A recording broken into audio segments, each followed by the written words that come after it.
Hello everyone, my name is Zacharias, and this is Thank You Universe. And it is another beautiful day, and it's good to be awake. Spiritually awake. So today we're going to talk about things that you realize, the truth about spiritual awakening when you've been through it, when you've been on this journey for a minute. Now, a lot of people have certain markers for when they say their spiritual awakening journey began, and there are definitely some moments, there are some big moments for sure that drastically affect your consciousness and where you are in your level of vibration in your journey on this awakening process. But one of the things that you realize when you've been on this journey for a while is that spiritual awakening is a process. It's not a matter of, I'm awake now, or I'm not awake. Everyone is awake to a degree, one degree or another. Even people that you think are very ingrained into social dogma and maybe not super spiritual, they are on their awakening journey. We all are. That's what this whole life is. It's a part of the process. So you don't just become awake and then it's over. It's a process that keeps going.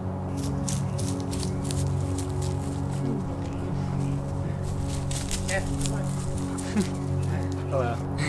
Alright, I just had to get licked by a dog that was passing by real quick.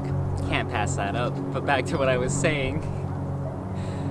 This is a journey. The spiritual awakening process is a journey, and the journey is never over.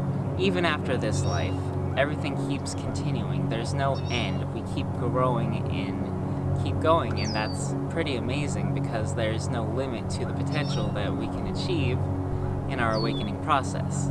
So again, you're not just awake or not awake. It's not black and white, which takes me to my second point, which is when you've been awake for a while, you start to realize that the dualistic mindset is not always accurate. Your dualistic thinking goes away. Things stop being so black and white.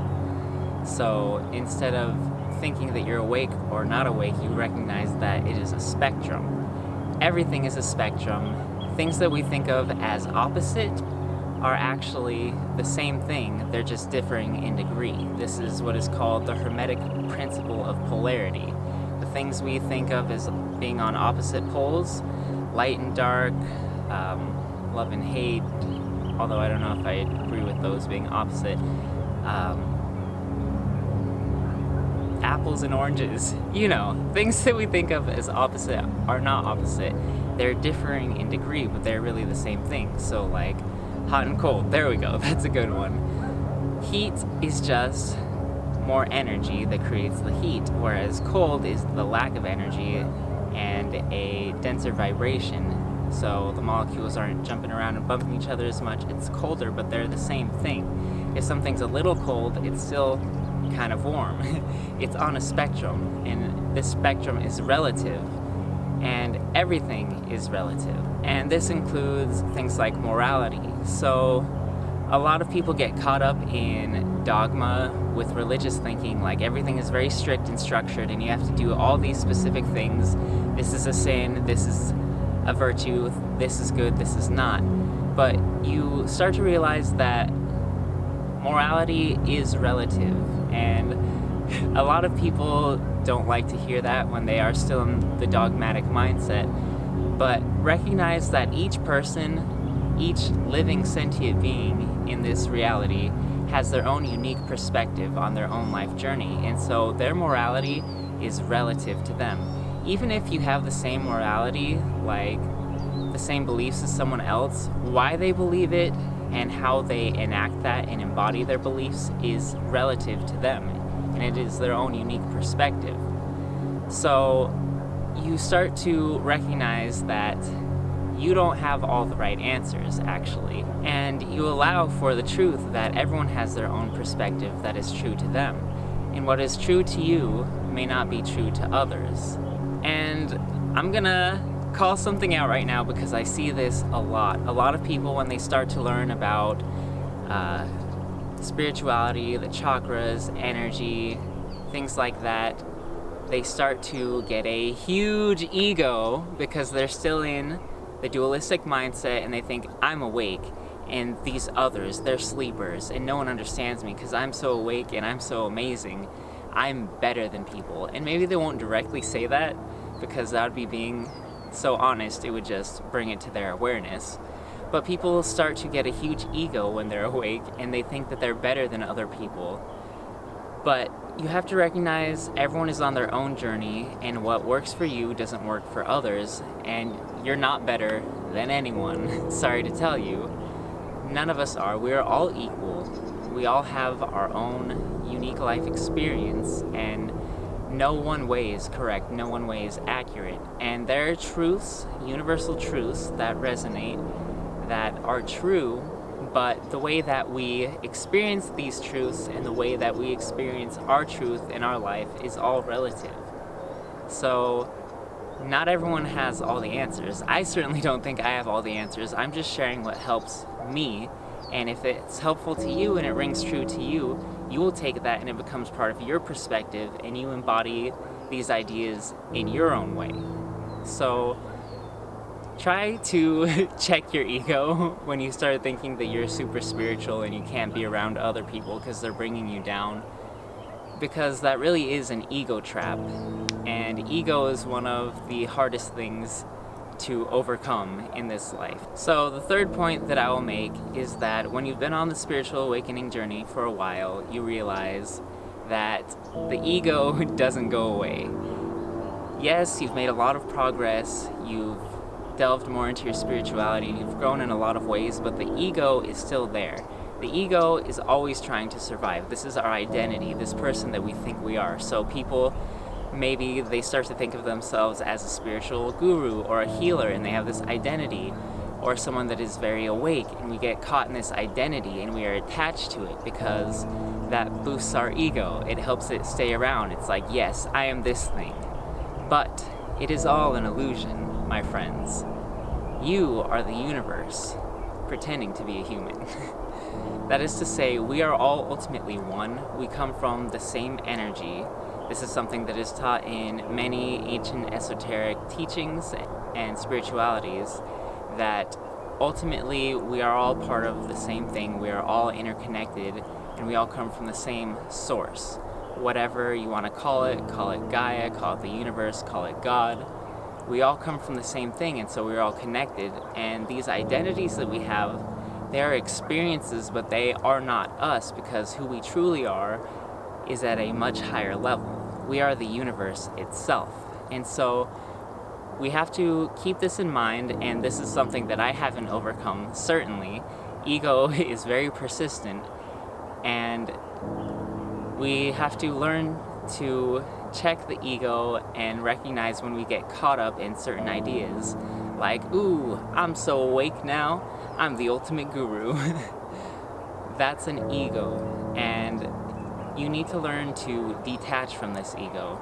I mean, you don't need to, you can do whatever you want, but it can help us on our spiritual journey to detach from this ego and recognize that we are all one, and you're not better than others, because those flaws that are in others are actually your flaws. And if you see these flaws in others and you don't like them and it makes you uncomfortable and feel like you have to go away to a hilltop because you're super zen and holier than thou, maybe that's because there's part of it still in you. Because we are all connected, and those flaws you see in others are also flaws in you, because you are them.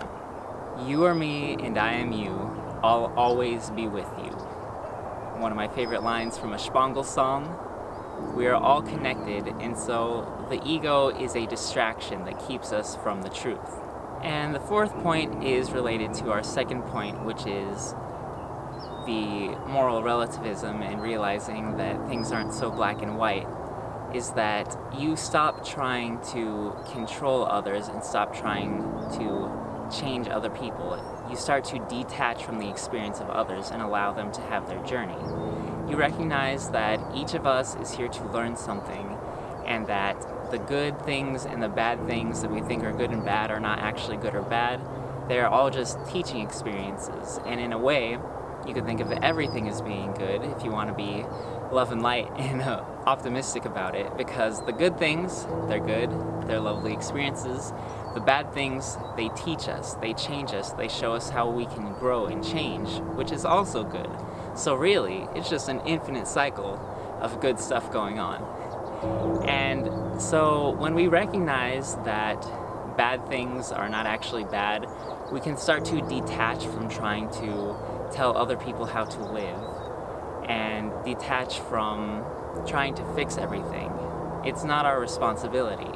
And a lot of us are healers and helpers on our spiritual journey, and we have this instinct to try and save other people and help other people. But we start to recognize that if you save someone from all their problems, they're never going to grow. You're just taking away that learning experience from them.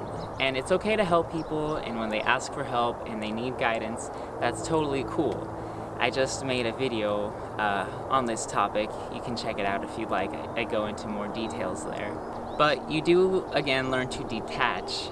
And again, you recognize that what you think is right may not be right for others. So you stop trying to control their experience and say, no, this is the way, this is the dogmatic truth. Every experience is teaching the collective soul of humanity.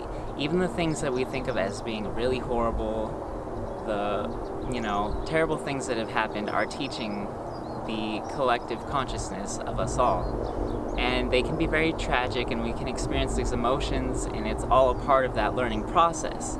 So eventually we'll get to a point where we don't need to have those painful lessons anymore because we already understand it, and we will be more free to flow from experience to experience that we desire. And related to this is the next point. I forgot what point I'm on, maybe 5, let's say, is that when you've been on this awakening journey for a while, you stop taking life so seriously. And this is definitely true for me.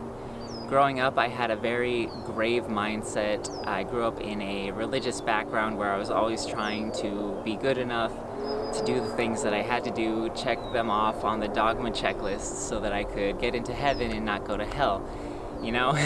It's like, you have to be this way, you have to, it's super important, or you're gonna go to hell.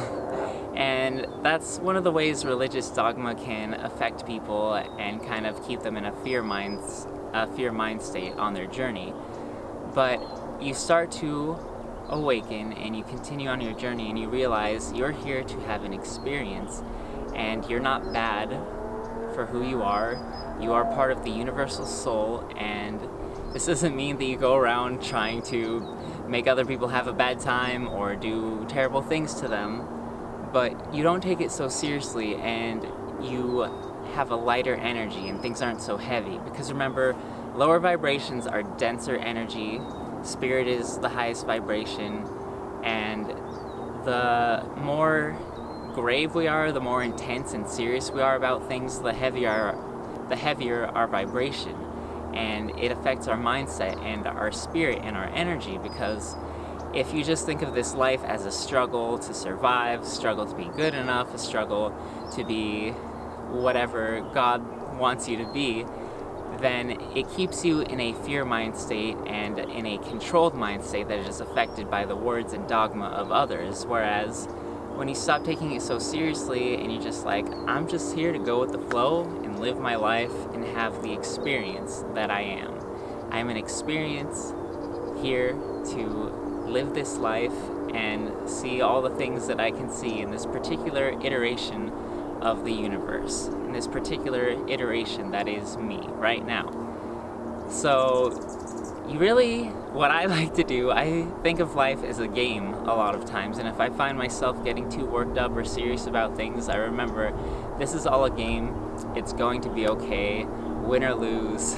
There is no winning or losing, because it's all an experience, and it's all an experience that we're here to have. So I want to leave you all with one of my favorite quotes.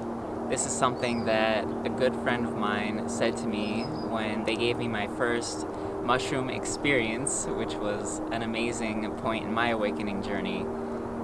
And it goes, before enlightenment, chop wood, carry water.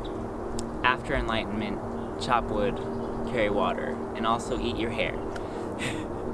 No, but what that quote essentially is getting to is that even though you have maybe an enlightenment experience or you're more awake, you still are here to have this experience and still are here to live this life, and you still do the same things that keep you sustaining your life. You still have to eat food and take care of your body, unless, I haven't gotten to this point, you get to the point where you can just meditate and gaze at the sun and you don't need food anymore and you just levitate all the time. But I haven't been there yet, so I can't speak to that. But we continue living our lives even after we have an awakening experience, and there are still things that we have to do to keep going and live our lives. And it's all a part of the journey, and it's all a part of the process, because we are here to have an experience. That's what life is all about. What else would we be here for? Why would the universe manifest itself into all these different perspectives if not to have an experience? I think it's Alan Watts, I should know this, but I'm pretty sure we are the universe experiencing itself or examining itself. So we all have these different egos and these different lenses that we're looking at the universe from. And so even if we might be awakened, we are still here to have this journey. We don't just ascend into the sky and become an ethereal spirit. Although, again, I've heard pretty good magic practitioners can do that. I haven't seen it though, so I can't speak to it. But you're here to live your life and have your beautiful life journey and have that experience. And you keep going and you detach from this rigid thinking and continue your awakening journey, both satisfied now in this moment and still having your future desires and manifestations that you're working towards to have this beautiful life experience. But it's all an experience for you. It's a game, so have fun with it. Try not to be too egotistical, because we can all fall into that trap when we've been awakened and we see other people who we feel like maybe are not as far along with us. But these are just some of the ideas that I wanted to share with you about things that you realize on your awakening journey. And I hope you've all enjoyed the video. If you like the video, go ahead and give it a like, and please subscribe to the channel if you've not yet done so. Also, feel free to donate to the Patreon. It really helps me out. I've got the link down below in the video description. And as always, much love to all my allies out there, and I'll be seeing all of you on the next video. Bye!